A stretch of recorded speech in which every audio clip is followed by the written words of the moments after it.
आणि आता एक नजर टाकणार आहोत दिवसभरातील काही महत्त्वाच्या बातम्यांवर। शरद पवारांच्या वाढदिवसानिमित्त बारामतीमध्ये कुस्तीचा थरार। अजित पवारांचे पुतणे युगेंद्र पवार यांच्या वतीने कुस्ती स्पर्धेचे आयोजन। शरद पवार स्वतः उपस्थित राहणार असल्याची माहिती। साताऱ्याच्या नियोजित टेक्नॉलॉजी सेंटरसाठी प्रस्ताव पाठवण्याच्या सूचना। 8 दिवसांमध्ये केंद्राकडे प्रस्ताव पाठवण्याच्या उद्योग मंत्री नारायण राणे यांच्या सूचना। तर प्रस्तावाला तात्काळ मान्यता देण्यात येईल, राणेंचे उदयनराजे यांना आश्वासन। अटकेनंतर सुनील केदार यांच्यावर उच्च रक्तदाबामुळे आयसीयूमध्ये उपचार सुरू। अद्याप कारागृहामध्ये रवानगी नाही। नागपूर जिल्हा बँक घोटाळा प्रकरणी सुनील केदार यांना 5 वर्षांचा सश्रम तुरुंगवास। महाराष्ट्रामध्ये लवकरच दिव्यांग विद्यापीठाची स्थापना होणार। विद्यापीठ स्थापनेसाठी राज्य सरकारकडून तज्ज्ञांची समिती गठीत। माजी कुलगुरू मुरलीधर चांदेकर यांच्या अध्यक्षतेखाली समितीमध्ये 15 सदस्यांचा समावेश। एसटीला नोव्हेंबरमध्ये 915 कोटींचं उत्पन्न। गेल्या 11 महिन्यांपैकी यंदाच्या नोव्हेंबरमध्ये सर्वाधिक उत्पन्न। राजर्षी शाहू महाराज शिष्यवृत्ती योजनेसाठी अर्ज करण्यास 4 जानेवारीपर्यंत मुदतवाढ।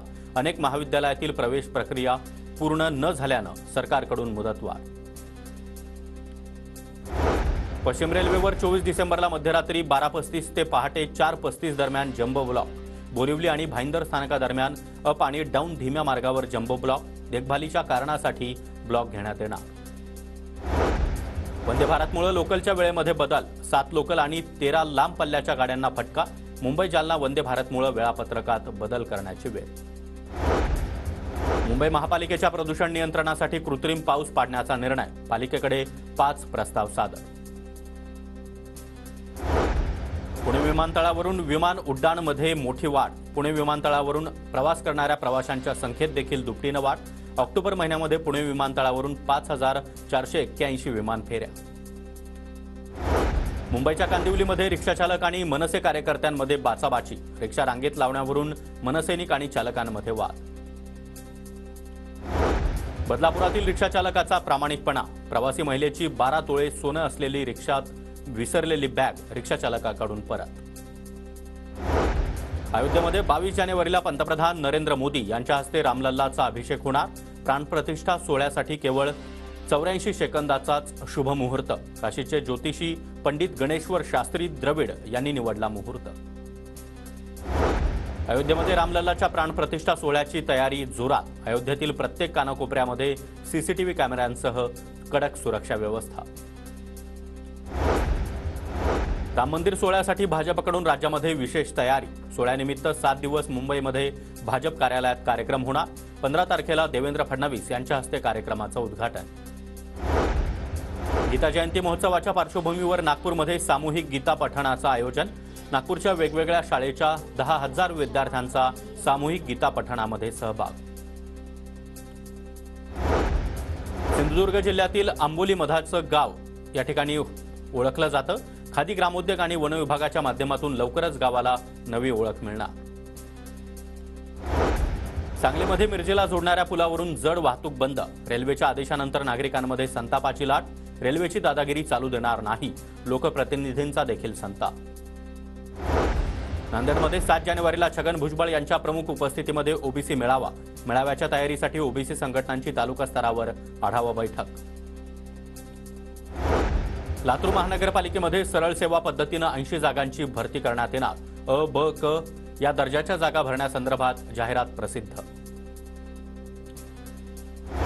गडचिरोली जिल्ह्यामध्ये मेडीगट्टा धरणाचे 3 पिलर खचले। मत्स्य व्यावसायिकांवर उपासमारीची वेळ। मच्छीमार करणाऱ्या जवळपास 7,000 कुटुंबांवर उपासमारीची वेळ। नाताळच्या सुट्ट्यांमुळे समुद्रकिनारे गजबजले। अलिबाग, मुरुड, दिवे आगार या समुद्रकिनारी पर्यटक दाखल।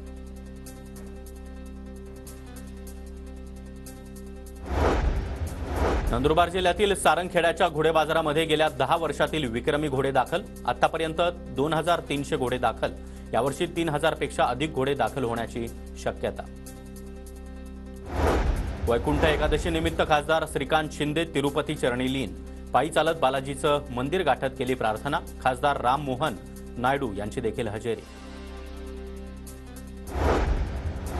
राज्यामध्ये सर्व जिल्ह्यामध्ये छत्रपती शिवाजी महाराज यांचं महानाट्य दाखवणार। राज्याच्या सांस्कृतिक विभागाचा महत्त्वाचा निर्णय, महानाट्य दाखवण्यासाठी राज्य सरकार 40 कोटी रुपयांचा खर्च करणार.